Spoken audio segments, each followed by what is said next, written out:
So sa patuloy na pagbaba ng Golden State Warriors sa standing ng buong Western Conference, isa si Andrew Wiggins sa pinakang nasisisi ng halos lahat ng mga fans. Dahil kung hindi nga lang daw ito nag-struggle this season, posible pa nga daw sana silang makapasok sa playoff spot. Ngunit hindi nga natin masisisi ang former All-Star kung bakit nagbago ang kanyang performance. Dahil alam naman nating napakatindi ng kanyang pinagdaanan last season patungkol sa kanyang pamilya. At pinilit na nga lang ito ng Warriors front office na maglaro last season sa playoffs. At kitang-kita naman natin noon na medyo may pagbabago na talaga sa kanyang laruan. Dahil parang hindi na nga ito laging nagfo-focus sa kanilang game. At ngayong kasalukuyan parang wala nga nagbago sa former All-Star na si Andrew Wiggins. Dahil parang hindi nga nito alintana ang kanyang paglalaro sa simula pa lamang ng season. Ngunit kahit ganito naman ang ipinapakita ang performance ni Andrew Wiggins, malaki pa rin naman ang tiwala ni Steve Kerr sa player na ito. Dahil sino ba naman na makakalimot sa lockdown defense nito kay Jason Tatum at Luka Doncic. At dahil sa pagtitiwalang ito ng Warriors head coach kahit napapasama na ang pangalan ng former All-Star sa lahat ng trades, medyo nagkaroon nga ng malaking pagbabago sa laruan ni Andrew Wiggins. At tila ba parang bumabalik na nga ang dati niyang laruan. Dahil sa naging game nila laban sa Chicago Bulls, nakapagtala siya dito ng 17 points, 5 rebounds at 8 assists. At sa game naman nila laban sa Memphis Grizzlies, nagkaroon siya ng 16 points, 5 rebounds at 1 assist. At laban naman sa Atlanta Hawks, nagkaroon siya ng 12 points, 5 rebounds at 1 assist.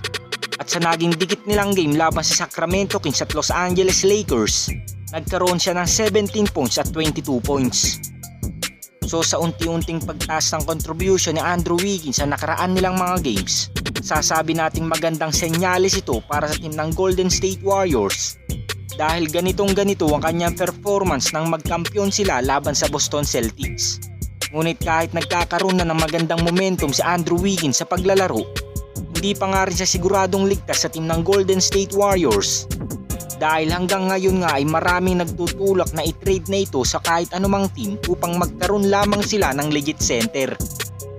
Pero kayo mga Lods, kinakailangan pa bang i-trade si Andrew Wiggins ngayong gumaganda na ang kanyang laruan? Comment down below lang mga Lods. Samantala sa nai-report kanina ng Sports Illustrated patungkol sa pag-open ng Warriors sa trade talks kay CP3 at Klay Thompson, sa ngayon nga ay may panibago na naman na report kung saan ay nakasalalay na kay Steph kung ite-trade pa ba nila si Klay Thompson at Draymond Green. Ngunit si CP3 ay mukhang maite-trade dito ng Golden State Warriors ngayong season. Dahil ang inanunsyo nga lang ng Warriors ay nakasentro kay Klay Thompson at sa former Defensive Player of the Year.